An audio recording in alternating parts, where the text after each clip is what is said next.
Hello students. आज हमारी ये 14वीं क्लास है और हमारा टॉपिक है फ्यूचर परफेक्ट कॉन्टिन्यूअस टेंस। तो शुरू करते हैं।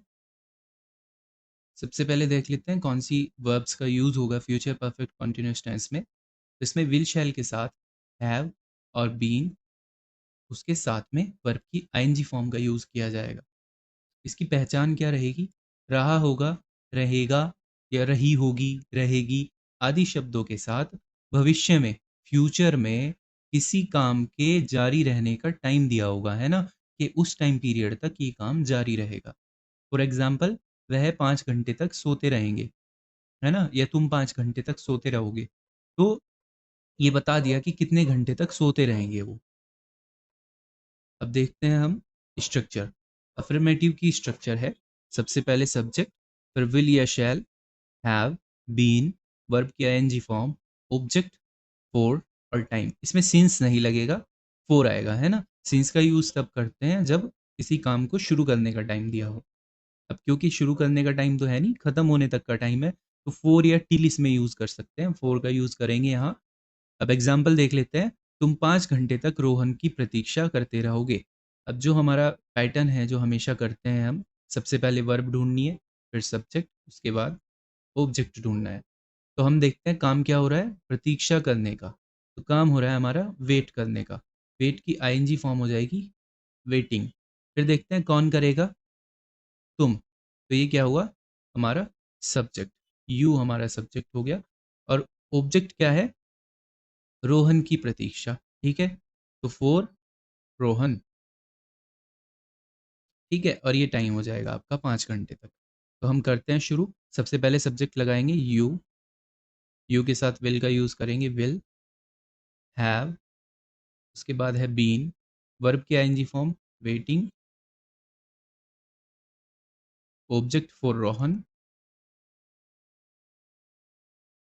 कितने टाइम के लिए, फॉर 5 आवर्स। तो हमारा सेंटेंस हुआ, you will have been waiting for Rohan for 5 hours. अब ये आप वर्ब सब्जेक्ट ऑब्जेक्ट लिख लें, आगे हम अगले एग्जाम्पल्स में देखेंगे। हमारा अगला है नेगेटिव सेंटेंस। सबसे पहले सब्जेक्ट और विल शैल के बाद नॉट का यूज़ किया है, उसके बाद हैव बीन और वर्ब की आईएनजी फॉर्म आई है, ठीक है। तो हम जहाँ पे भी इनको अलग करेंगे, will shall, have been, verb की आईएनजी को, तो विल शैल के बाद नॉट लगाएंगे, ठीक है। अब हम इसमें देखते हैं, सबसे पहले सब्जेक्ट रखेंगे यू, विल या शैल में से एक चीज़, नॉट, हैव, बीन, वर्ब की ING form waiting, object for Rohan और time for 5 hours. You will not have been waiting for Rohan for 5 hours. अगला हमारा एग्जाम्पल है इंट्रोगेटिव सेंटेंस, क्या से शुरू हुआ हो और सवाल पूछा गया हो।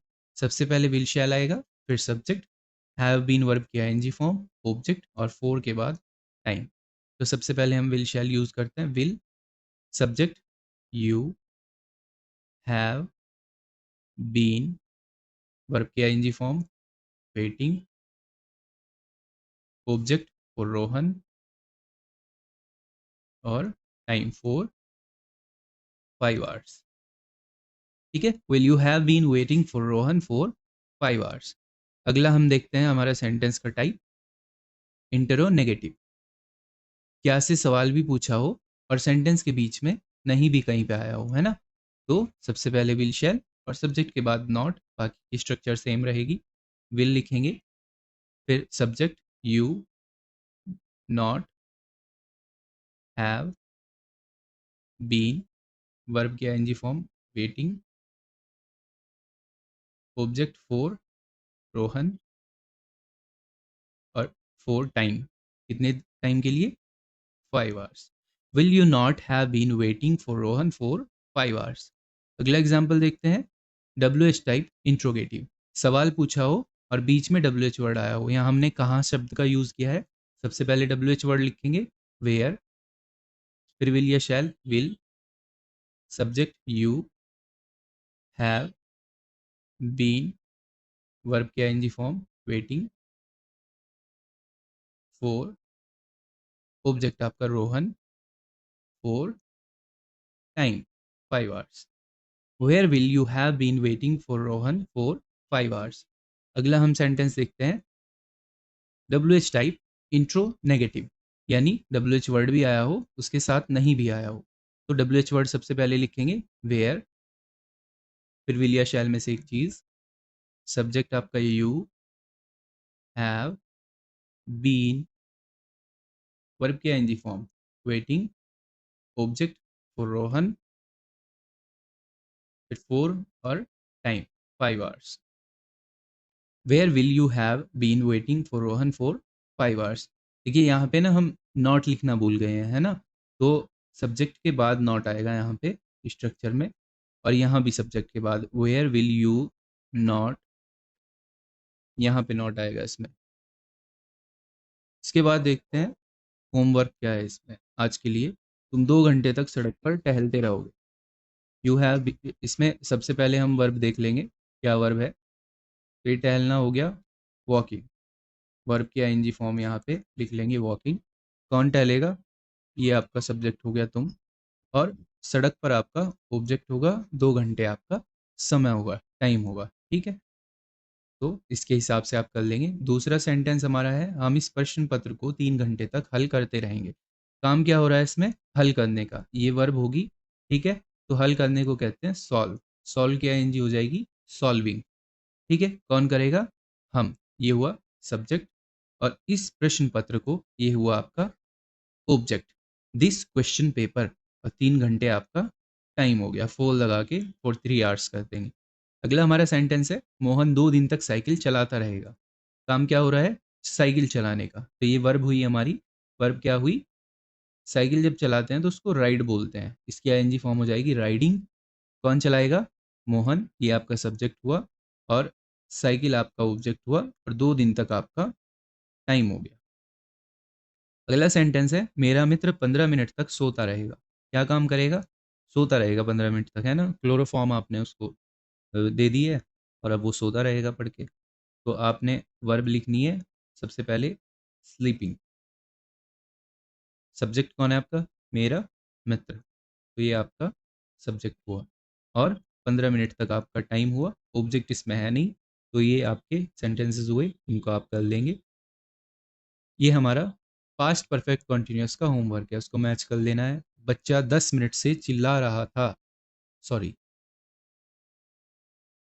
जी, बच्चा 10 मिनट से चिल्ला रहा था. क्या काम कर रहा था, चिल्लाने का. वर्ब की आईएनजी फॉर्म है, चिल्लाना हमारी वर्ब है. क्राइंग बता दिया था मैंने. कौन चिल्ला रहा था, बच्चा, ये हमारा सब्जेक्ट हुआ, और ये टाइम हो गया, है ना. ऑब्जेक्ट इसमें नहीं है. चाइल्ड, फिर हैड बीन, वर्ब की आईएनजी फॉर्म क्राइंग, और टाइम आ गया फॉर 10 मिनट्स, ऑब्जेक्ट नहीं है इसमें. फिर नेगेटिव में चाइल्ड हैड, हैड के बाद नॉट, फिर बीन, वर्ब के आईएनजी फॉर्म फॉर 10 मिनट्स. क्या बच्चा 10 मिनट से चिल्ला रहा था, had child been crying for 10 minutes. क्या बच्चा 10 मिनट से नहीं चिल्ला रहा था, क्या भी आया हो और नहीं भी आया हो, तो had child not been crying. क्यों चिल्ला रहा था, why had child been crying. और क्यों नहीं चिल्ला रहा था, why had child not been crying. अगला हमारा सेंटेंस है तुम सब सुबह से क्रिकेट खेल रहे थे. खेलना इसमें काम हुआ, वर्ब के आईएनजी फॉर्म प्लेइंग. कौन खेल रहा था, तुम सब. यहाँ पे यू के बाद ऑल भी लगा लेंगे, ये छूट गया है यहाँ, सभी जगह यू के बाद ऑल लगा लेंगे आप. ठीक है, इसका सब्जेक्ट है तुम सब, यू ऑल, या ऑल ऑफ यू, ये हो जाएगा. फिर हैड, फिर बीन, वर्ब की आईएनजी फॉर्म, ऑब्जेक्ट क्रिकेट है, और समय सिंस मॉर्निंग. तुम सब सुबह से क्रिकेट नहीं खेल रहे थे. You all had not been playing cricket since morning. फिर क्या तुम सब सुबह से क्रिकेट खेल रहे थे, had you all been playing cricket since morning. फिर है क्या तुम सब सुबह से क्रिकेट नहीं खेल रहे थे, had you all not been playing cricket since morning. तुम सब क्यों खेल रहे थे, why had you all been playing. तुम सब क्यों नहीं खेल रहे थे, why had you all not been playing cricket since morning. अगला हमारा सेंटेंस है मास्टर जी पिछले 3 महीने से हमें पढ़ा रहे थे. काम क्या कर रहे थे मास्टर जी, पढ़ाने का. ये आपकी वर्ब हुई. ठीक है, टीचिंग. कौन पढ़ा रहा था, मास्टर जी, ये हमारा सब्जेक्ट हुआ, टीचर, और हमें, अस, आपका ऑब्जेक्ट हुआ, और पिछले 3 महीने से ये आपका टाइम हो गया, सिंस लास्ट 3 hours. सबसे पहले subject, the teacher had been, verb क्या है in the form teaching, object us, और फिर time since last 3 months. The teacher had been teaching us since last 3 months. The teacher had not been, नहीं पढ़ा रहे थे, क्या मास्टर जी पढ़ा रहे थे, had the teacher been teaching us, क्या नहीं पढ़ा रहे थे, had the teacher not been teaching us, क्यों पढ़ा रहे थे या कहाँ पढ़ा रहे थे, where had the teacher या why had the teacher, क्यों नहीं पढ़ा रहे थे, why had the teacher not been teaching us. तो ऐसी उम्मीद है कि आप लोगों को ये टेंस की सीरीज़ अच्छे से समझ आ गई होगी. जो भी बच्चे किसी भी वीडियो को बीच में से देखते हैं या इस वीडियो को देख रहे हैं, आपको बीच में कुछ भी समझ नहीं आएगा, मेरी आप सबसे रिक्वेस्ट है कि आप प्लेलिस्ट बनी हुई है, वहाँ पे जाएँ. सबसे पहले आप जो है सेंटेंस के बारे में, वर्ड्स, लेटर्स, अल्फ़ाबेट्स, ये सब चीज़ें वहाँ समझाई गई हैं. फिर वर्ब्स क्या होती हैं और हेल्पिंग वर्ब्स क्या होती हैं, सेंटेंस के पार्ट्स, वर्ब, सब्जेक्ट, ऑब्जेक्ट कैसे ढूँढते हैं, और फिर आपको सेंटेंसेस को ट्रांसलेट कैसे करना है, वो सब चीज़ें पीछे वीडियोज़ में शुरू में समझाई गई हैं. 15-15, 20-20 मिनट की वीडियोज़ हैं, आप आराम से देख सकते हैं, नोट्स बना सकते हैं, और ऐसी मेरी उम्मीद है कि आप लोगों को इससे कुछ ना कुछ हेल्प मिल रही होगी. थैंक्स फॉर वॉचिंग, और चैनल को लाइक, कमेंट, शेयर और सब्सक्राइब करना ना भूलें. जो भी किसी बच्चे को पढ़ते टाइम पे वीडियो के बीच में कोई दिक्कत आती है, कोई ऐसी चीज़ जो नहीं समझ में आ रही है वहाँ से, आप लोग कमेंट ज़रूर करें, तो मैं उस चीज़ को दोबारा समझाने की कोशिश करूँगा. Thank you so much.